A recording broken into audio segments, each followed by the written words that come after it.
Hi, my name is Kylie and I own and run KFH Accounting.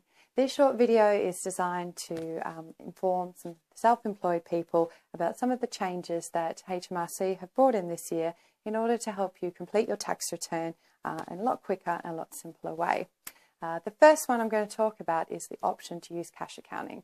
Now, to be eligible for this, your business income has to be below £81,000 per year. Usually, we would use accrual accounting to calculate your taxable profit. And what I mean by this is if you've provided any services, say in the last week of March, and you haven't been paid for them, or if you've sold stock and you haven't received payment for them, then you still need to accrue and recognise that income in your taxable year calculation. The same works on the expenses side, and the best way to explain this is about insurance. Usually insurance, you can buy an annual premium and get a discount, and often that annual period will cover 2 tax years. It's important that you are adjusting that annual premium and making sure you're only recognising the expense that relates to the tax year in your taxable calculations. So using the cash basis option for the first time means that we can actually just take our bank statements from the 6th of April 2013 to the 5th of April 2014, take the total income received, the total expenses that have been paid out, and that will form the bulk of your taxable profit. Now, if you have been doing accrual accounting in the past, you can still use the cash basis. You just need to make a few adjustments for that, and please get in touch and we will be able to talk you through those a little bit further. Just make sure that when you're doing the self-employment page and you've chosen to use the cash basis, that you tick the box, which is about on page 4 of your self-assessment tax return. Second part of the video I'm going to talk about today is the simplified tax rates that have come in for certain business expenses.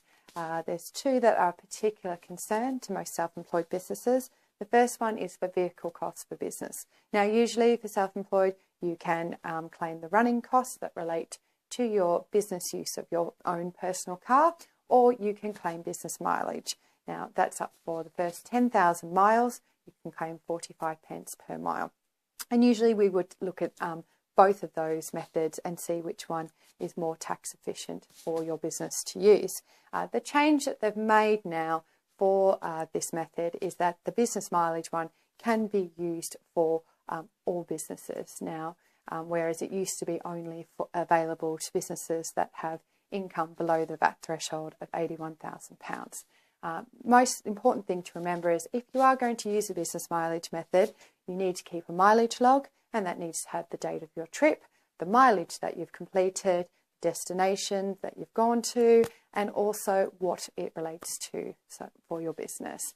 You can find a copy of the mileage log template on my website after this video.